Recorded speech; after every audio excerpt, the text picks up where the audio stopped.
In the last 6 months, I lost both my parents and my grandmother. So today I want to talk about grief and anxiety.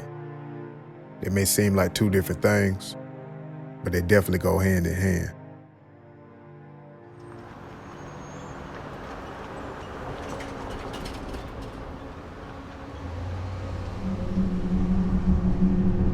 No, you think this is a fucking game. Me and her ain't got shit going on. So you think I'm a joke, don't you? Man, you the one who came over here on that clown Oh, so I'm a joke to you? I bet you be talking shit, huh? shit. Man, ain't nobody even thinking about you. Man, fuck out of here, man. Yeah, get out of my house. No, man. Get out no. my crib, man. You think this is a fucking game. No, what you gonna do with that?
Can we talk? I really don't know what there is to talk about. I just need to get some stuff off my chest. I'm listening. You don't have any knives in here, do you? I really don't have time for this right now. Wait, how was your cousin and the baby? Did you come over here looking for a thank you? No, I just wanted to see how your cousin and the baby were. They're fine. They're at the downtown hospital if you want to visit. There's some things I need to get off my chest. I already know about you and my ex, and no, I'm not okay with it. So if you came over here to make yourself feel better about being a shitty friend, we can end this conversation right now. How did you know? I did the math. I'll do whatever it takes. What do I need to do? The damage is already done. I'm never gonna trust you again. Really? I'll do anything to fix this.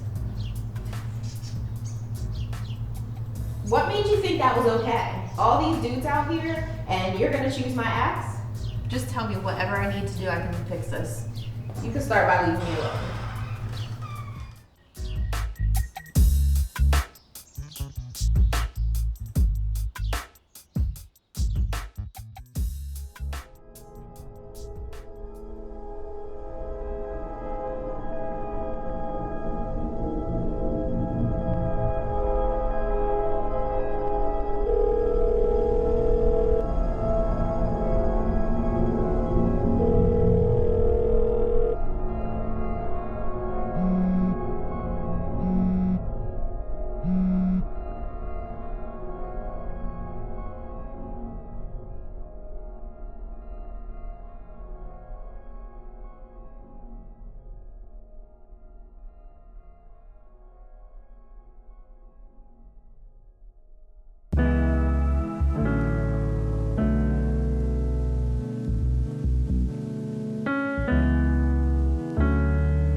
this shit just don't feel real, man. Like, I lost mom in June, and here we are months later, man. I lost grandma, man. Like, this shit just don't feel real, man.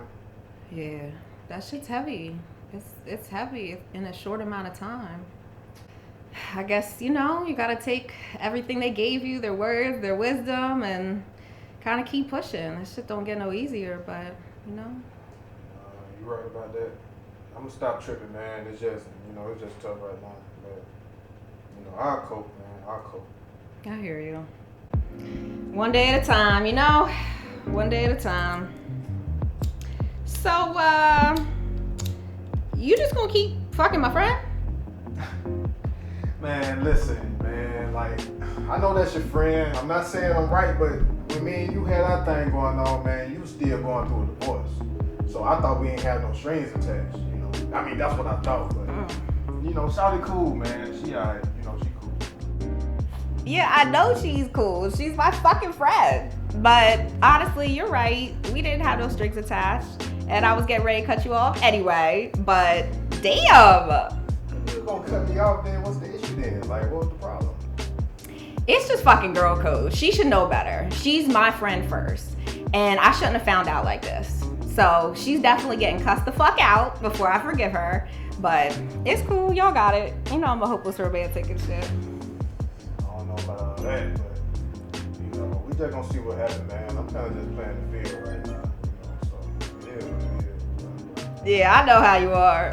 You checking for that food over there. Yeah.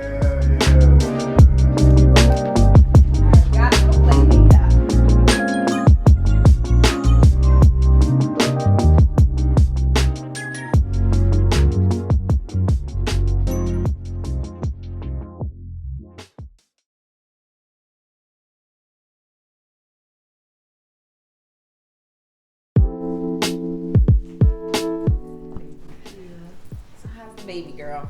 She's good. Her dad is finally helping out. I definitely feel relieved. Well, it's about time. I just hate that something drastic had to happen. That's what I said. What do you remember about that day, girl? To be honest, I don't remember anything. That day is a blur. Well, I'm happy that you and the baby are okay. You really scared the hell out of me.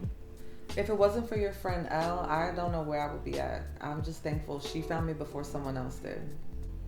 Yeah, I guess you're right.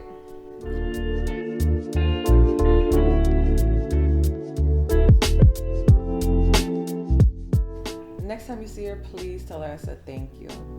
We should all link and do dinner or something. Yeah, that probably won't happen. I kind of accused her of being a fake friend, threatened to stab the bitch, and found out that she was definitely fucking with my ex. That was not your ex. That was community dick. I know. It's just the principle. How would you feel if I fucked your baby's dad and you found out from someone else? Listen, I'm not saying she was right, but I wouldn't ruin a friendship over a dude who doesn't care about either of you. I hear you. Listen, I'm not saying be best friends again, but before you cut her off, at least have a conversation with her, find out where her head was at.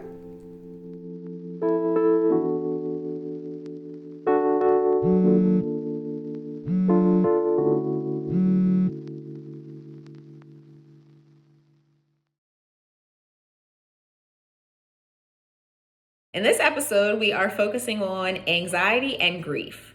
So we get to catch up a little bit with Tessa and hear about how she is doing better with her postpartum depression. She's getting some support from her friends, from her family, from the father of her child. And, her mood and her emotions are really rebalancing. So she mentions to her friend Chris that she would like to thank Elle, who was really helpful in saving her and the baby that day. And Chris is kind of not trying to hear it because Elle is, fucking somebody, community dick or not, as you guys see. But some environmental factors are going on here with her anxiety.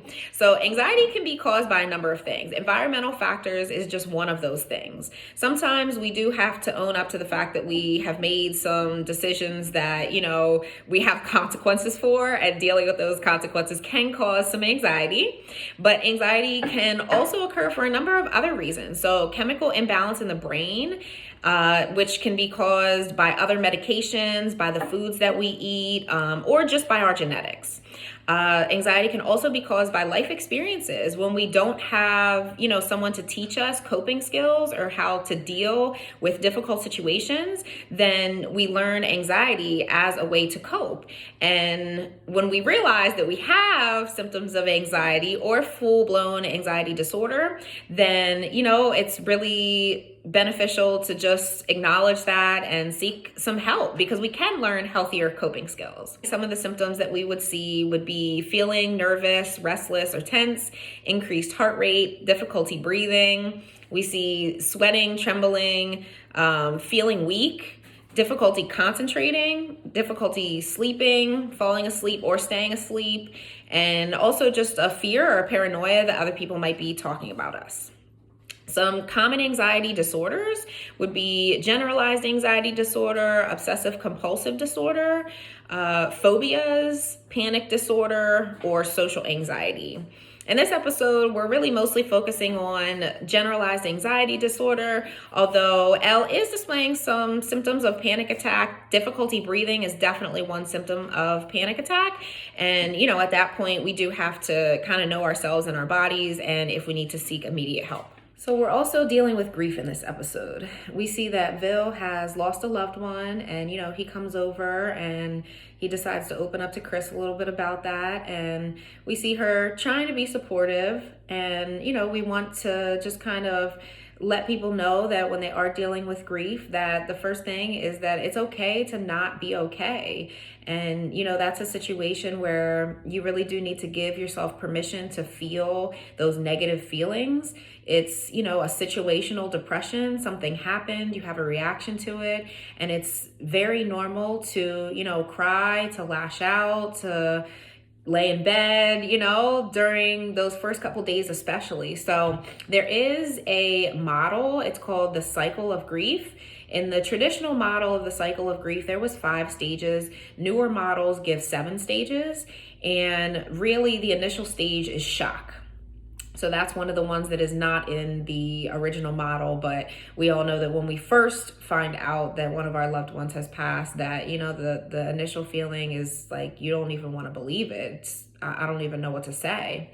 So the next stage is going to be denial, trying to, understand what happened, how did it happen. The next stage is anger. After that, we see bargaining. After that, depression, coming to a realization that, this person is gone, and, how do I kind of cope with life and move on after this? And then testing is additionally one of the added stages. So, seeking realistic solutions for just how to carry on without your loved one. And then finally, acceptance. One of the biggest things with the model for this cycle of grief is understanding that you can be at shock and denial, and, within a week, a month, work your way all the way to acceptance, but that you can cycle back through. So, maybe 2 months later, you can still feel that denial, still feel that anger, even though you've already accepted it. So we hope that everyone who is dealing with grief or had the loss of a loved one through COVID, through this holiday season, just through life experience, we hope that you guys have some positive coping skills, some people around you to support you. And if it's a new grief, understanding that it's okay to not be okay. It's okay to feel the feelings, to move through the cycle, to have those days where you're down and you're depressed. But hopefully working your way ultimately towards an acceptance and a new reality without that loved one, but always remembering them and honoring them in all the ways that you can.